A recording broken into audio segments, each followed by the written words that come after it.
Friends, എന്തൊക്കെ മക്കളെ വിശേഷം? സുഖം തന്നെയല്ലേ? ഞാനും ഷാനും പാടിയ വൺവില്ലടിച്ച പാട്ടുണ്ട്, അത് മുന്നേറുകയാണ്. കാണാത്തവർ പോയി കണ്ട് താഴെയുള്ള വൺവില്ലൻ ക്ലിക്ക് ചെയ്താൽ കാണാൻ പറ്റും. പിന്നെ ലൈക്ക് ചെയ്യുക, ഷെയർ ചെയ്യുക, സബ്സ്ക്രൈബർ ചെയ്യുക. പിന്നെ പുതിയ പാട്ട് കാണണമെങ്കിൽ വൺ മില്യൺ ഓപ്ഷൻ ക്ലിക്ക് ചെയ്താൽ നിങ്ങൾക്ക് പുതിയ പാട്ട് കേൾക്കാം.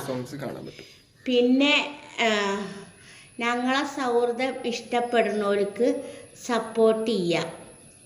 ഇനിയും നിങ്ങൾക്ക് ഒരുപാട് പാട്ട് കേൾക്കാം. അപ്പോൾ ഒരുപാട് നിങ്ങളെ സപ്പോർട്ട് ഞങ്ങൾ പ്രതീക്ഷിക്കുന്നു. Okay, all the best. അസ്സലാമു അലൈക്കും.